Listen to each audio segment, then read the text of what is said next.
आचार्य देवो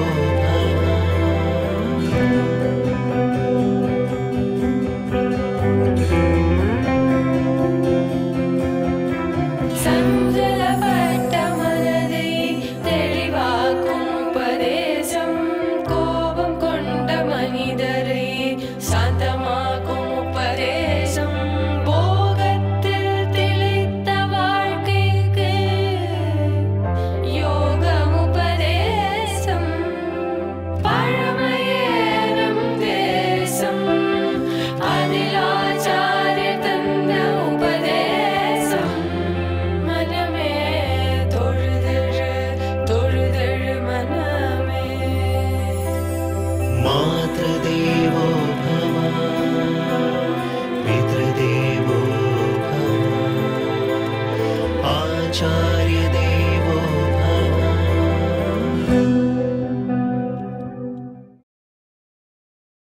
நம்ம 4 பேரை சாப்பாட்டுக்காக கூட்டிருந்தோம். நல்லா குழம்பு நல்லா தான் பண்ணியிருந்தேன். ஓரளவுக்கு தேவையில்லை, எல்லாருக்கும் காணுங்கிற அளவுக்கு தான் பண்ணியிருந்தா. என்னமோ வர்ற சுவாமிகள் 40 பேரை கூட்டிருந்தா, ஒரு 55 பேர் 60 பேர் வந்துட்டா. உடனே தோண்டி எடுத்துன்னு இந்த கிருகிணி ஏதோ கிணத்தங்கரை பக்கம் போனான். என்னத்துக்காக போறான்? ஜலம் எல்லாம் நிறைய தானே எல்லாத்தையும் முண்டு வச்சிருக்கமேன்னு சொன்னால், அது வந்தா தான் அடுத்த பந்தி கொஞ்சம் குழம்பு குத்த முடியும். அது அது கொஞ்சம் சேர்த்து கலந்துதான் இது நீர்த்து போகுது. நான் அதை சொல்லவே இல்லை. இப்போ ஒரு பண்டம் நன்னா இருக்குன்னு சொன்னா அதன் தரத்தை குறைச்சி நீர்க்க சொல்லலை, ஆனா அதை சுலபப்படுத்தலாம் இல்லையோ. இவ்வளவு பெரிய பாத்திரத்துல நல்ல குழம்பு அப்படியே தூக்கின்னு வந்து சாய்க்கணும்னா முடியுமா? அதுக்கு ஒண்ணு செய்யுங்க, மாற்று பாத்திரம், சாதிக்கிற பாத்திரம்னு வச்சிருப்பாடு இல்லையோ. எல்லா ததியாராதனத்திலையும் காட்டும் பாத்திரம், பெரிய பாத்திரம் இருக்கும், மாத்திர பாத்திரம் இருக்காது. இல்லைன்னா எப்படி சாதிப்பா சொல்லுங்க? இன்னொன்னு ஒரு பாத்திரம் இருக்கும், 2 பக்கம் பந்தியை உட்காந்து வச்சிருக்கணும், அதுல ஒருத்தர் குழம்பு இதுல ஒருத்தர் கறிமதிடுன்னு சொல்லணும் இல்லையோ. பாத்திரம் மாத்துறது இருக்காது. போன பாத்திரம் ஒண்ணு திரும்பி வந்ததுன்னா தான் உள்ள இருக்கிறோம் நான் மாத்தி கொடுப்பேன்னு. அதை மட்டும்தான் சொல்றேன் இப்போ. அப்ப எளிமைப்படுத்துறதுன்னு சொன்னா சின்ன பாத்திரத்துல அதே குழம்ப கொடுக்கறதுன்னு அர்த்தம். குழம்புல ஜலம் கொத்துறதுன்னு அர்த்தம் இல்லை. இப்போ குழம்பு அப்படியே வச்சுங்கோ. பெரிய பாத்திரம் கட்டமா இருக்கு, சின்ன பாத்திரத்துல கொடுக்கலாமோ இல்லையோ. தர்மசாஸ்திரம் அப்படியே இருக்கட்டும். அதுல இருந்து சின்னதா ஒரு 2 பக்கம் போடுவோம். என்னது புண்ணியம் அன்றாட வாழ்க்கையில உங்களால பண்ண முடியும். அதை இப்ப யோசிக்க வேண்டிய பொறுப்பு மடத்துக்கும் ஆசிரமத்துக்கும் ஆச்சாரியர்களுக்கு தான். ஏன்னா நம்மளுடைய நிலைமையெல்லாம் அவளுக்கு நல்லா தெரியறது. இப்போ இந்த நிலைமைக்குள்ள நித்தியப்படி இவனால என்ன புண்ணியம் பண்ண முடியும்? இப்போ உங்கள்கிட்ட சொல்லலாம், அகத்திக்கீரை கட்ட துவாதசி அன்னைக்கு பசுமாட்டுக்கு கொடுத்தீங்கன்னா புண்ணியம் எழுதி கொடுத்துட்டார் ஆச்சாரியன். உடனே சிஷ்யன் கேட்கிறான், மாடு எங்கே? அது இருந்தா அகத்திக்கீரை கட்டை கொண்டு கொடுக்கலாம்.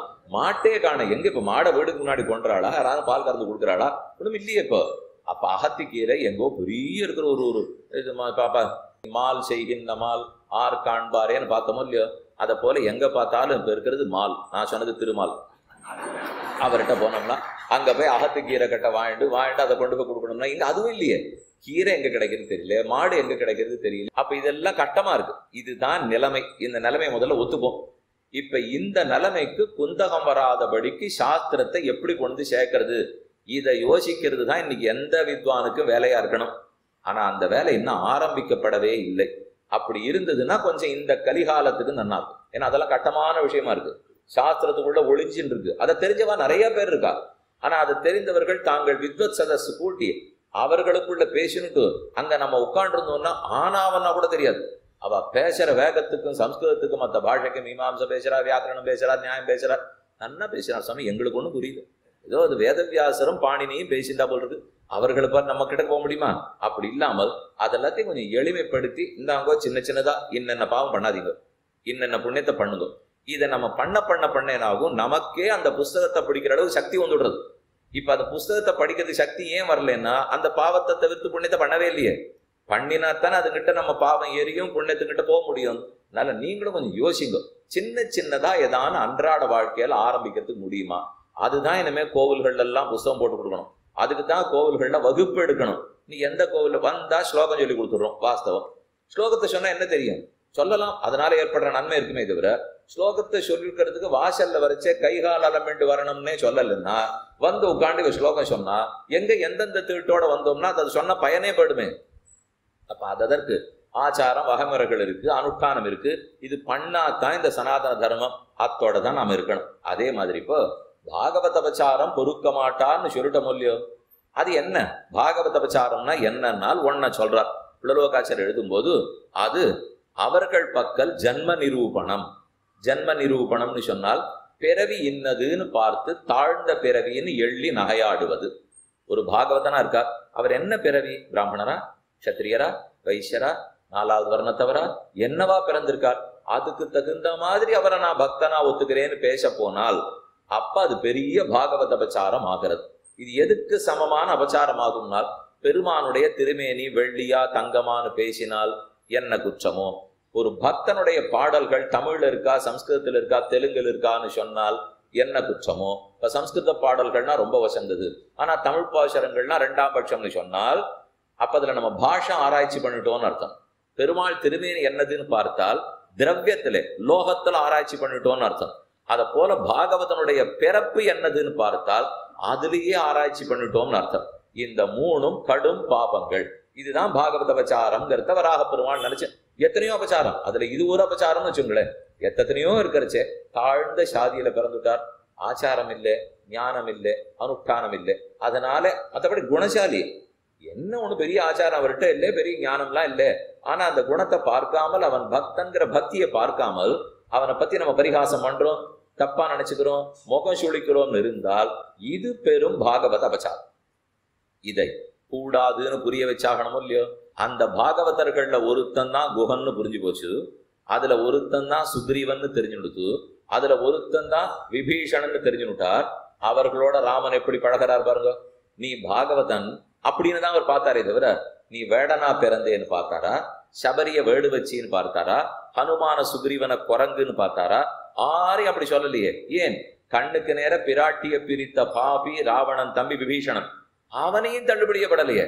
ஏன்னால் இவர்கள் எல்லாரும் பாகவதர்கள், சாதி ஆராய்ச்சி பண்ணக்கூடாது, அவர்களுடைய ஆச்சார அனுஷ்டானத்தை பார்க்க கூடாது. இதை பற்றி ஏற்கனவே கருட புராணத்துல அழகான ஸ்லோகம் இருக்கு. அட்டவிதா பக்தி எஸ்மின் மிலேச்சேபி வர்த்ததே. இந்த 8 விதமான பக்தி ஒரு மிலேச்சனிடத்தில் இருந்தாலும் பக்தி அட்டவிதா கேஷா எஸ்மின் மிலேச்சேபி வர்த்ததே. அப்படின்னா நாம பூஜை பண்ணணும் 8 விதமான பக்தின்னு சொல்றார். பூஜாயாஞ்ச அனுமோதனம், மதர்த்தே ஸ்வரநேத்ராங்க விக்ரியா, எனக்காக மதர்த்தே டம்பவர்ஜனம், எனக்கு பூஜை பண்ணணும், மற்ற பேர் பூஜை பண்ணா அது அனுமோதனம். பூஜாயாஞ்ச அனுமோதனம் ஸ்வயம் அபியர்த்தனம் செய்வ மதர்த்தே டம்பவர்ஜனம் மத் கதாசிரவணே பிரீதிகி ஸ்வரநேத்ராங்க விக்ரியா எச்சமாம் நோபஜீவதி. எங்கிட்ட கையேந்தாம இருக்கணும். ஒரு 8 விதம் சொல்றார். இதுல எல்லாம் எந்த ஒரு பக்தியானது 8 விதத்துல ஒன்று கூட யாரான ஒரு மிலேச்சனிடத்துல இருக்கும் என்றாலும், ஒரு தாழ்ந்தவனிடத்தில் இருக்கும், பிறப்பாலம் எப்படி வேணா இருந்துருக்கட்டும், அவனிடத்துல இருக்கும்னாலும் அவனை சச்சபூஜ்யா யதாக்கியகன், என்னை எப்படி ஹே பிராமணோத்தமரே பூஜிப்பீரோ எனக்கு சமமாக வைத்து அவனையும் பூஜிக்க வேண்டும்ங்கிறார். சச்சபூஜ்யா யதாக்கியகம், என்னை எப்படி பூஜிப்பீரோ அப்படி பூஜிக்கணும். கொஞ்சம் நல்லா காது கொடுத்து கேளுங்க. என்னை எப்படி பூஜிப்பீரோ அப்படி பூஜிக்க வேண்டும். அதுக்கு உடனே நம்ம என்ன அர்த்தம் பண்ணுவோம்? என்னை எப்படி பூஜிப்பியோ அப்படி பூஜிக்கணும் அப்படின்னு தான் அர்த்தம் பண்ணிப்போம். ஆனா வாஸ்தவம் தான், உண்மை. அப்படி நம்ம நினைக்கக்கூடியது உண்மை. ஆனா உண்மையா அங்க என்ன தெரியுமா? அதுக்கு அர்த்தம் எழுதியிருக்கா. இப்போ என்னை பூஜிக்கிற அளவாவது அவனை பூஜிக்கணுங்கிறாராம். அப்படின்னா அவனை இன்னும் ரொம்ப வசதியா நீ பூஜிக்கணும். கடைசி பட்சம் என்னை எப்படி பூஜிப்பியோ, எனக்கு என்ன மதிப்பு கொடுப்பியோ அதையாவது அவனுக்கு கொடுனால் அப்ப அவன் தன்னை காட்டிலும் அத்தனை மடங்கு உயர்ந்தவன் பகவான் வச்சுருக்கார். இதெல்லாம் முதல்ல சனாதன தர்மத்துல எல்லாருக்கும் தெரியணும். இன்னைக்கு ஆபத்தே அதுதான். அது தெரியாதனாலே என்னமோ உயர்வு தாழ்வுகள் இருக்கு சமுதாயத்துல, மேல்மட்டம் கீழ்மட்டம். ஹிந்து மதத்தினுடைய ஆபத்தை இதுதான், இதனாலதான் நம்ம பிரிஞ்சு கிடக்கிறோம். என்னென்னமோ பிரச்சாரங்கள், என்னென்னமோ பேச்சுக்கள்லாம் இருக்கும் இல்லையோ. இப்ப கொஞ்ச நாள் சில விஷயங்கள்லாம் சொல்றேன், அது ஏதான உபயோகம் இருக்கிற பேச்சான்னு நீ கொஞ்சம் யோசிச்சு பாருங்க. எனக்கு இத்தனை நாள் சொல்லியிருக்கிறதுல எல்லாம் பாகவத படக்கூடாது, அவன் எந்த சாதியில பிறந்தவனா இருந்தாலும் படக்கூடாது என்பதை தானே நம்ம பார்த்துட்டு வந்திருக்கோம். அதை ராமன் நடைமுறைப்படுத்துறதுக்காக என்ன பண்றார்? குஹனோடைய தோழமை, சுக்ரீவனுடைய தோழமை, ஆச்சரியம். மனிதனோட கூட நிறுத்தலைவர், குரங்கினத்துக்கு போறார். குரங்கோட கூட நிறுத்தல, ராட்சசனுக்கே போயிட்டார். இன்னார் என்ன யாருங்கிற வேறுபாடே இல்லையே. இன்னும் கேட்டா சபரி அவ கொடுத்து கொடுத்து வாங்கி வாங்கி சாப்பிட்றார். அவ ஜாகிரதையா பார்த்து காய் கனி பழ வகைகள் மூலிகை வேர் எல்லாத்தையும் எடுத்து எடுத்து வச்சிருக்கா. கடிச்சு கடிச்சு பேர் வாக்குறா. தான் நன்னா இருக்கோ, இது சுவையா இருக்கோ இல்லையோ, இது நன்னா இருக்கு, அதனால ஜாகிரதை இந்த பழத்தையும் எடுத்து வைப்போம். மதங்கருங்கிற முனிவருடைய சிஷ்யவோ. மதங்கர் கிளம்பி மோட்சத்துக்கு போயிட்டு இருக்கார், வைகுந்தத்துக்கு போறார். நானும் கூட வரேன்னு அவசியம் பண்ணே உன்னை அழைச்சின்னு போகணும். ஆனா யானகம் பரே சாரிஷம், வீட்டு வாசல் வழியா ராமலட்சுமணால் வரப்போறா, நீ இருந்து கொஞ்சம் அவளை கைங்கரம் பண்ணிட்டு நான் இப்பவே தந்துட்டேன் உனக்கு, அந்த கைங்கரியத்தை முடிச்சுன்னு நீ வைகுந்தத்துக்கு வரலாம் அப்படின்னு சொல்லிட்டு மத்தங்கர் கிளம்பிட்டார். இவ காத்துட்டு இருக்கா, வரட்டும் ராமலட்சுமணாள் வரட்டும்னு. அந்தி நாள் வரைக்கும் ஒரே குடுகுடு கிழவி அத்தனை நாளா காத்துன்னு இருந்து தன் நாவுக்கு இனிதாக இருந்துள்ள பலமூலாதிகளை சேகரிக்கிறாள். தன் நாக்குக்கு இனிமையா இருக்கக்கூடிய பழமா எடுத்து வச்சுக்கிறா, காய்கனியா எடுத்து வச்சுக்கிறா, வேர்கள்லாம் எடுத்து வச்சுட்டு இருக்கா. ராமனுக்குன்னு ராமனும் லக்ஷ்மணனும் சீதையை தேடின்னு வரா. கபந்தனை சந்தித்தார்கள். கபந்தன் வழி சொன்னான். அங்கிருந்து மதங்கருடைய ஆசிரமத்துக்கு சபரி ஆசிரமத்துக்கு வரா. இது எல்லாம் அந்த கிழக்கிந்த பக்கத்துல தான் இருக்கு. அது அடுத்ததுதான் பம்பா சரோவரம். பம்பா சரோவரத்துல சுக்ரீவனை சந்திக்க போறார். இந்த இடத்துக்கு வந்திருக்கிறச்சே சபரியினுடைய ஆசிரமத்தை பார்த்தார். சபரியா பூஜிதா சம்யக், நன்கு சபரியால பூஜிக்கப்பட்டார். அவ என்ன செய்வோம், அவளுக்கு ஒண்ணுமே பண்ண தெரியாது. இப்போ எங்க ஆச்சாரியன் உனக்கு கொடுத்துட்டு வர சொன்னார், அதுக்காக இத்தனை எல்லாம் எடுத்து வச்சிருக்கேன், ராமா நீ வேண்டியானா நான் கொடுத்துட்டு போயிட்டே இருப்பேன். இதான் அவ பேசினதே. இப்போ ராமனுக்கு பகு திருப்தி. ஆச்சாரிய கைங்கிறதுக்கு இப்படியும் ஒத்து காத்துட்டு இருக்காளே, கொடு என்று வாங்குகிறார். லக்ஷ்மணன் பார்க்கிறார், வாங்கிக்க மாட்டாரே அண்ணா யார்கிட்டையும், ஒத்தர் தொட்டு சாப்பிட மாட்டாரே. ஆனா இந்த வேட்டுவ பெண்ணு கொடுத்து வாங்கிக்கிறார். நன்னா இருக்குன்னு சொல்லி சாப்பிட்டு தன் கண்களால குளிர கடாட்சித்து, பெண்ணே நான் பார்த்துட்டேன், உன்னுடைய அனைத்து பாபங்களும் ஒழிந்தன, இந்த கடாட்சத்தை பெற்றே நீ முக்தி அடையலாம். மேலவர் சொல்றார், இப்போ நான் கொடுக்க வேண்டிய தேவையில்லை பெண்ணே, உன் ஆச்சாரியனுக்கு எப்போதும் அவர் கொடுத்துட்டார், இருன்னு சொல்லவே நீ இருந்திருக்க, இப்போ நீ போயிட்டு வரலாம், நீ விருப்பப்பட்டபடி போன்னு சொல்ல கண் முன்னாலேயே ராமன் கண்ணால பார்த்துட்டே இருக்கார். அப்படியே புறப்படுகிறார். வைகுந்தத்துக்கு போயிருக்கணும்னால் அப்ப என்ன சக்தி என்ன பக்தி அந்த பெண்ணுக்கு இருக்கணும். அவ ஒரு வேட்டுவ பெண். அப்ப வேடுவச்சிக்கு தன தூர ராமன் மதிப்பு கொடுத்திருக்காரு. அவரை சபர்யா பூஜிதா சம்யக்கு என்னும் சக்ஷுஷா தவ சௌமியேன பூதாஸ்மி ரகுநந்தன. ரகுநந்தனா உன் கண்ணு பார்வை தான் எவ்வளவு நன்னா இருக்கு. உன்னை தாமரை கண்ணன்னு சொல்றா, பங்கஜாக்ஷன் வாரிஜாக்ஷன் பொண்டரீகாட்சன்னு சொல்றா. அதான நான் நேர பார்த்திருக்கேன். ஆனா எனக்கு என்ன ஆச்சரியம்னா, நீ இப்படி பிராட்டிய பிரிந்து இத்தனை தூரம் அல்லல் பட்டு சோறு தண்ணி இல்லாமல் ரொம்ப கண்ணி செவந்திருப்பியோன்னு பார்த்தேன். ஆனா ஒரு பக்த யானை என்னை பார்த்த உடனே அந்த தாமரை என்னமா மலர்ந்துட்டு பத்தியா. அதனாலதான் சக்ஷுஷா தவ சௌமியேன பூதாஸ்மி, என் பாபங்கள் எல்லாம் இப்பவே தொலைந்து போயின, பூத்தி அடைந்தேனால் பூதாஸ்மின்னு சொன்னா புனிதத்தன்மை அடைஞ்சுட்டேன் சொன்னாள். பரமந்தத்துக்கே பொறுப்பு போயிட்டார். அப்ப ராமன் என்ன பார்த்தார், அவர்கிட்ட வேட்டுவ ஜாதி ஆண் பெண் எதுவும் பார்த்தால் அல்ல. அவர் ஆச்சாரியருக்கு சிஷ்ய நமக்கு கைங்கிரம் பண்றது காத்துன்னு இருக்கா. அவ்வளவுதானே ராமன் பார்த்திருக்கார். அப்ப வேடனான குகனிடத்திலையும் அவ்வளவுதான் பார்த்தார். வேடுவச்சியான அதே சபரியனிடத்திலையும் பார்த்தார். வேடன் வேடுவச்சி பக்ஷி ஜட்டாயுவுக்கு உடனே பார்த்து மோட்சம் கொடுத்திருக்காரோ இல்லையோ. குரங்குகளான எல்லாரோடையும் கலந்து பழகி இருக்காரோ இல்லையோ. சராச்சரம் யாரு என்னங்கிற வித்தியாசம் இல்லாமல் கற்பாரி ராமபிரானை எல்லால் மற்றும் கற்பரோ. ராமன் கடைசி நாள் வைகுந்தத்துக்கு புறப்பட்டார். அவர் ஆயுளே முடிஞ்சு போச்சு. 11,000 ஆண்டுகள் ராஜ்யத்தாண்டு முடிச்சுட்டார். கிளம்புறார் அயோத்தியிலிருந்து. குப்தார் காட்டுங்கிற இடம், சரையு நதியோரமா போகணும். கிட்டத்தட்ட ஒரு 10 மைல் நடந்து போனா குப்தார் காட்டுங்கிற இடம் வரும். அங்கதான் ராமன் சரையூல இறங்கி அங்கிருந்தே தன்னுடைய திருமேனியோட வைகுந்தத்துக்கு புறப்பட்டு போனது. அந்த இடத்துக்கு அவர் போறச்சே ஊர் மக்கள் மொத்த பேரையும் அழைச்சுன்னு போறார். ஆடு மாடு கோழி குதிரை எறும்பு புல்லு மரம் செடி கொடி மக்கள் யாரெல்லாம் இருந்தாலோ மொத்த பேரையும் தன்னோட வாங்குறார். அனைவரையும் அழைச்சிலே புறத்து போயிட்டார்னால் என்ன ஆசை, பகவத் விஷயவாசினா ராமனுடைய கோசல தேசத்தில் அவருடைய தேசத்தில் அவ அயோத்தியில இருந்தார்கிறதுக்காக கொண்டு போயிட்டார் இல்லையோ. மற்றபடி யாரு என்னன்னு அவர் பார்க்கவே இல்லையே. அன்னு சராசரங்களை வைகுந்தத்தேத்தின்னு போசம், சரம் அச்சரம் ரெண்டையும் வைகுந்தத்துக்கே அழைத்து போயிருக்கார். அப்ப இவ எல்லார்கிட்டையும் அதே தான் ராமனுடைய சரித்திரம். வேடன் வேடுவச்சி பக்ஷி குரங்கு சராச்சரம் எந்த வித்தியாசம் பார்த்தால் மொத்த பேரையும் தன் உறவு என்றே நினைத்து சௌசீல்யத்தை காட்டியிருக்காரோ இல்லையோ. இதை நன்கு ராமானுஜர் பிடிச்சிருந்தார். ஆகவே பாகவதர்களிடத்தில் அபச்சாரப்படக்கூடாது. அவர்கள் ஜன்ம நிரூபணம் பண்ணவே கூடாது. இந்த வார்த்தை ஜன்ம நிரூபணம்னால் பிறப்பால் எச்சாதியர் அப்படிங்கிறத பார்க்கவே கூடாது.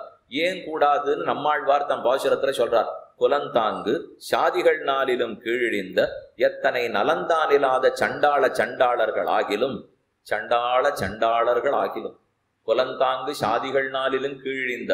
நமக்கு 4 சாதி தெரியும்.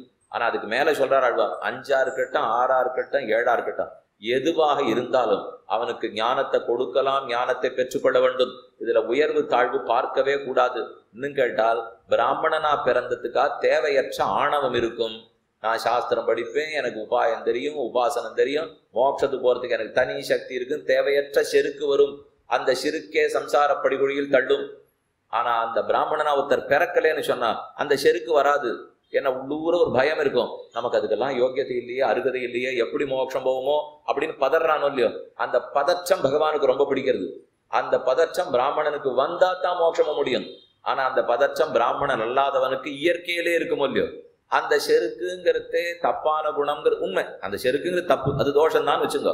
அது தோஷம்தான் இன்னைக்கு இருக்கிற சமுதாயக்காரர்கள் சொல்ல வேண்டாம். நான் இப்ப சொல்லிட்டு இருக்கிற புஸ்தகம் எல்லாம் 800 வருஷம் 1000 வருஷத்து புஸ்தகம்.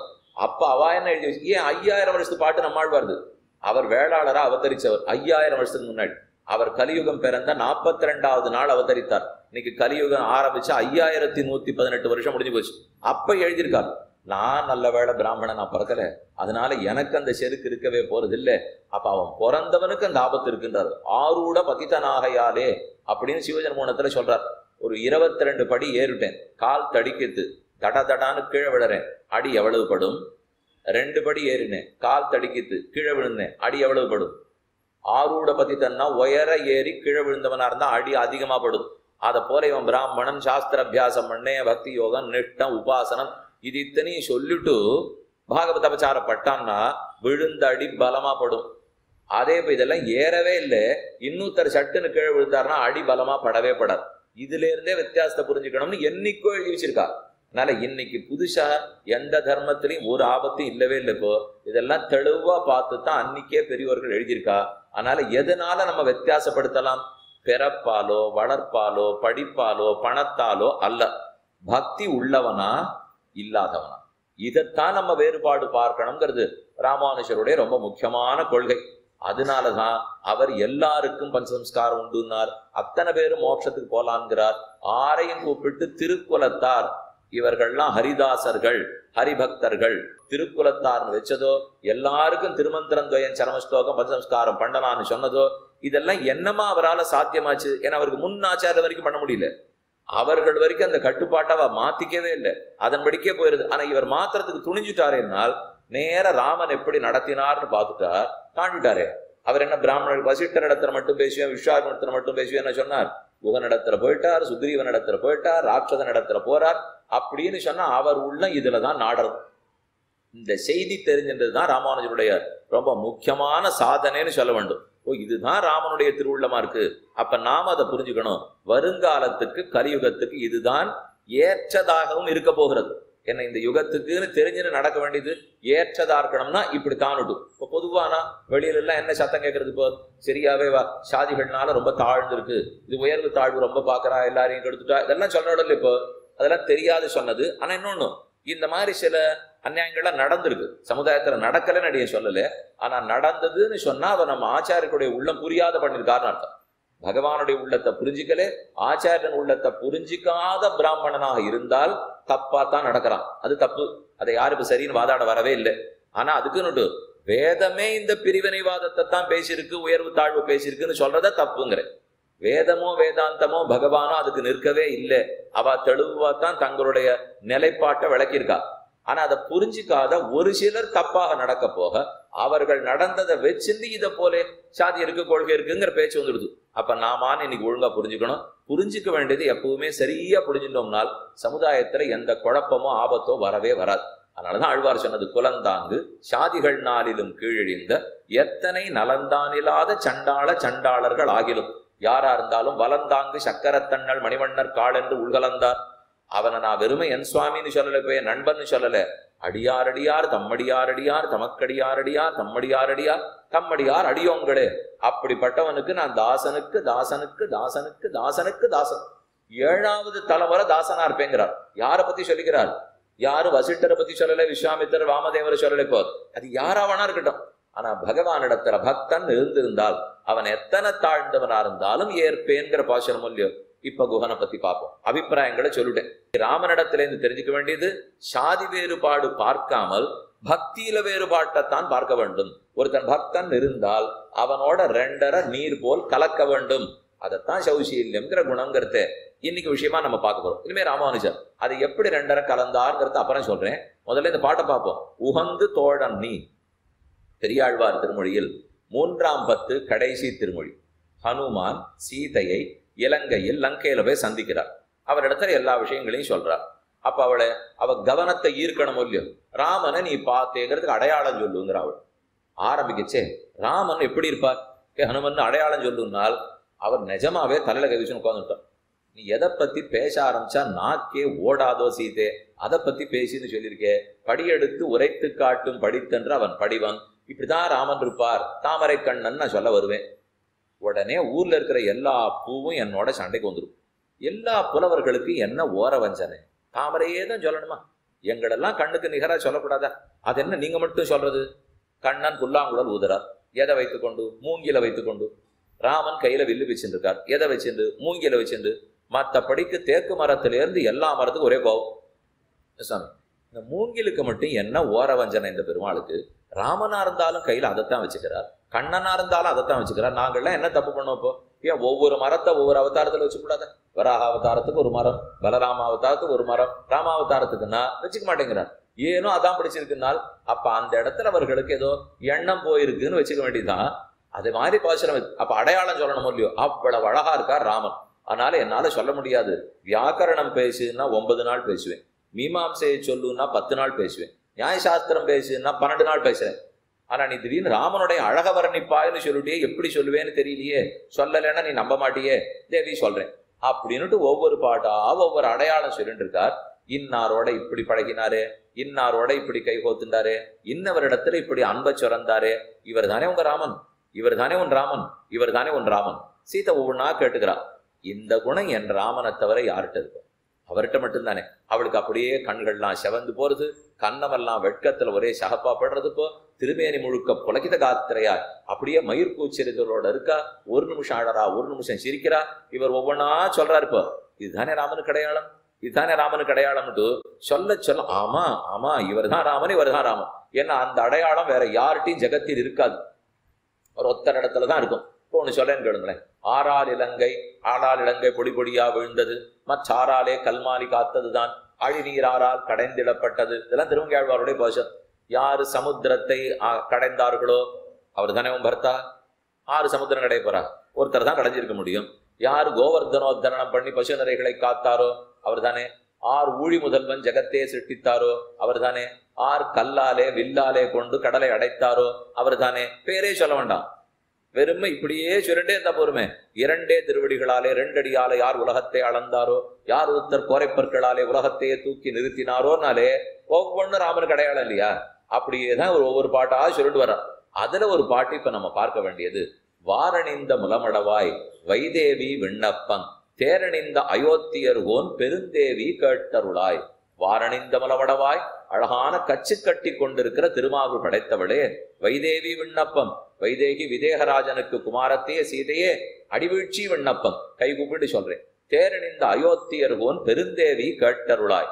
தேரணிந்த நீண்ட மகாரதியா இருக்கிற ராமன், அயோத்தியர் கோன், அயோத்திக்கு அதிபதியா இருக்கிற ராமன். சீதைக்கு ஒரு நிமிஷம் தோணி இருக்காதா? இல்லையே, காட்டுலன்னா இருந்தார். இவர் என்ன அயோத்தியர் கோன்னு சொல்றாரு? இப்போ அயோத்தியர் கோன் ஆகணுமே, 14 வருஷம் ஆகுமே, அது இன்னும் முடியல. திரும்பி போனா கூட கை கொடுப்படான்னு தெரியாது. என்னால் ஹனுமானுடைய அபிப்பிராயத்துப்படி ராமன் தான் எப்போதும் அயோத்தியர் கோன். நாம வேணா நினைச்சிருக்கலாம் ஏதோ 16 வருஷம் காட்டுக்கு போனாரு. அவர் அதெல்லாம் பக்தன் ஏத்துக்கிறதாவே இல்லை. ராமராஜ்யம் தான். ராமன் தன் பிரதிநிதியா பரதனை வச்சுட்டு வந்திருக்கார். அவ்வளவுதான் அவள் நான் நம்பியிருக்காளே தவிர அந்த ராஜ்யத்தை பொறுத்த வரைக்கும் எப்ப பாதுகா பட்டாபிஷேகம் நடந்ததோ அன்னிலிருந்து அயோத்தியர் கோன் ராமனே.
ननाथो ननाथः सदा वेङ्कटेशं स्मरामि स्मरामि। हरे वेङ्कटेश प्रसीद प्रसीद। प्रियं वेङ्कटेश प्रयच्छ प्रयच्छ।